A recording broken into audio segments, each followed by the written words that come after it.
this podcast episode is not going to be a part of either of my two podcast series on my channel, but it's still going to be in the same vein as the one podcast series on science and how science is complicated / complex and limited in certain ways. I am going to get into why I don't like positive thinking, positive culture, those things, and a little bit of why my friend drove me to think this way, but also why I think of it this way, also because I just see the harm that it does to people. Let's get into that. So, I don't like positive thinking because as a disabled person, I see that it does harm to disabled people. I would technically be considered a stroke survivor, and I say technically because I'm sick of militaristic language in science. It's a thing I'm against, and I completely agree with people who say we need to stop using military-style language in biology. We need to stop saying you are a survivor. No. It's a matter of chance and your own body's fight that has nothing to do with you. You are not participating in that. You are not participating in your own survival. Not at all. You are not a conscious participant. Your body is changing and destroying all the time. Every 5 seconds, something in your body and brain is changing. So this idea that, oh, all I need to do is change my neural pathways is just bullshit. It's bullshit. It's not bullshit, it's just more complicated, more complex, and definitely not that simple. And I think that's what needs to be acknowledged. But the positivity stuff is, I don't like positivity because I've just gone through too many bad things. I've seen some really horrible things. I've had to see fights. I've gotten into fights. This is my own personal experience of just seeing really horrible things. Like seeing my aunt get run over because of an argument with someone who was completely innocent. This dude did not deserve that. I was told growing up that you need to stop crying. You need to stop, feeling those things. And at some point around the age of between, I think, 10 to 12 years old, I had kind of a mental breakdown. I lost it. I cried every single day and felt like no one understood me. On top of that, as a pagan, who's basically been a lifelong pagan, really, even if I didn't consider myself that, I've always kind of felt connected to the Egyptian gods. So when they basically left, I felt absolutely alone.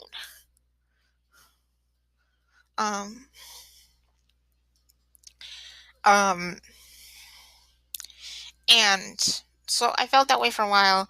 And then, like a few years later, I tried to get into positive thinking, positive psychology, all that shit. It did not work. And then when I became a Norse pagan, I had to really give it up anyway, because one of the values I took on is this idea that you, as a person, are very capable of doing bad things given the right motivation, the right circumstances, and the environment that you're in. You are very capable of doing heinous things if given the right circumstances. This is a trait we share with chimpanzees. Chimpanzees like warfare, just like humans. They plan wars. Taking that course on chimpanzees actually kind of opened my eyes to certain things. Chimpanzees can be quite violent, as we know. And on top of that, they can also be very emotionally present as well. But absolutely, if you attack their territory, attack their family, they will kill you, as a human would. And that's what I mean. Anyone is capable of killing if given the right circumstances. If, say, their family was threatened, they would kill. That's simply how it would. Even if someone says, no, I wouldn't, you don't know that until you're in that situation. Just acknowledge that it's a possibility. Acknowledging that as a possibility is one of the reasons why I don't think very positive, because positive thinking in that whole culture relies on the idea that you're a good person and that there is no possible harm that can come. You can just be a good person, like the whole, vegan idea of like, oh, do no harm and all this stuff. It's like, except that you walking outside with your shoes is killing something. No matter what happens, something must die for you to survive. No matter if you say you don't do something violent or not, positivity in its truest form can't exist because it goes against biology. Not only does it go against biology in the most purest sense of the term, because for a person to live and breathe and just exist, something must die. Even for vegans and vegetarians, like, oh, I eat plants and I eat tofu and all that stuff. If you're eating a plant, it's alive and it very much wants to live. I'm very pro plant life. As much as I'm pro animal life, I'm also pro plant life. So I don't think you can survive without harming something. And may that be bacteria, may that be viruses. Some viruses are even considered alive. So something must die for you to survive. You are not an inherently good person.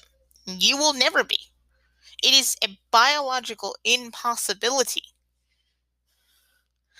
And there's a good book on that. And that's why I don't agree with it. Because you will never be a perfect person. As I said, something must die for you to survive. And on top of that, positivity doesn't work for everyone. Because depending on the country, 30 to 40% of the population are pessimists. Not because they were trained to be pessimists, but because that's just how they are. And they suffer when trying to be optimists, when trying to think positivity. It makes their lives miserable. That's the general statistic on that. And it's also just a cultural thing as well. We don't question this. We don't question, am I truly an optimist or not? Is it how I've always been? Are people just telling me to be this way? I want people to question for themselves. Answer. I sometimes want to get into an argument with people and say, just ask these questions and see if people can answer them. Why are you an optimist? How did you become that way? Have you always been that way, or is it just because someone is telling you to be that way? Did you actually choose to be that way, or are you just complying with someone's wishes? Do you actually know what you're getting yourself into? How much do you actually know about the topic you're believing? Um, how much research have you done? So on. Um, and there's the thing about science. When there is a scientific consensus, there is no argument. That's also a problem with, vaccinations. There's an argument in with people, but there's not an actual there's a consensus in science. And where psychology is concerned, here's the problem. They can't look in your brain and decide what's this mean and what's this change mean. Yes, okay, your brain changes when you meditate. What the frick does that mean? They don't know what the brain looks like before you started meditating, nor do they know what the brain really looks like after you started meditating. Those differences may mean nothing. It might just mean the brain is changing and doing its normal, clearing work. We don't know, because unless you're getting a brain scan every single day, but even then the results are being interpreted and categorized. There's no machine to look in your brain and decide this is what this means and this is what this means. And yes, certain people have like major structural differences in their brain, but We don't know why that is. Not really.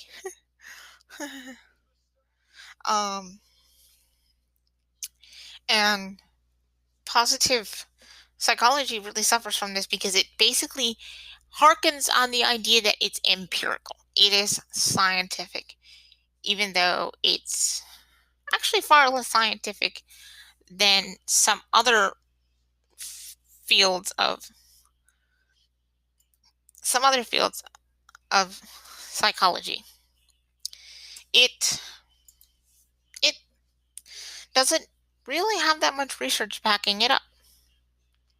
As I said, there's no real consensus on if positive emotions are truly good for everyone. In fact, there's enough evidence to say that it's probably not the case for, like I said, 30 to 40% of the population, give or take a few. Plus, you have to think about those people who, for neurological reasons, because they have neurological conditions, will never be that way. For example, we know that CBT therapy doesn't work on a lot of people with misophonia. And on top of that, not only does it not work because it's not psychological, exposure might very well be harmful. And on top of that as well, there's also the fact that misophonia, despite all of its weirdness, comes with a lot of people being angry, and they like to stay away from people because they feel intensive disgust and intensive anger, and they try to learn techniques, but those techniques don't always work. So they try to avoid people, which happens. This is why I'm saying positive psychology doesn't really work, because this idea that we're good people, that we are inherently good, just ignores the biological reality. It is disconnected from biology in a fundamental way, that for you to survive, something must die. That is a biological fact. So this idea that everything is good, it is good for everything, and I do mean everything. They do say that, and it's like, well, how can that be if something must die for you to survive? You are not alone in your own body. Another thing they don't tell you: you're not alone in your own body, and you don't do things. This idea that you have full control over your body ignores the bacteria, it ignores the viruses that are keeping you alive. You have bacteria all over your skin, and you have bacteria all over your other organs, and in your organs, and all in your body to keep you going. Because if those bacteria and those viruses weren't there, you would not be able to digest your food. You would not be able to breathe. You would not be able to do basic functioning. You would have a hard time just moving. You are not alone in your body. You are a symbiotic being just like every other. Well, not like every other, but like most animals. You are not alone in your body. There is more bacteria and viruses than there are bits of you in your body. Uh, that's a scientific fact. Well, scientific evidence to support it, rather. It's a scientific consensus, as I should say. There's no evidence, there's not very much evidence in the contrary. And that's my point exactly. And that's just where I'm going to end it here, but I will be continuing on this as well. My last words are these. Remember, think for yourself. Think critically. Don't let anyone think for you. Don't let the media think for you. And don't let some random person do it for you either. Do your own research.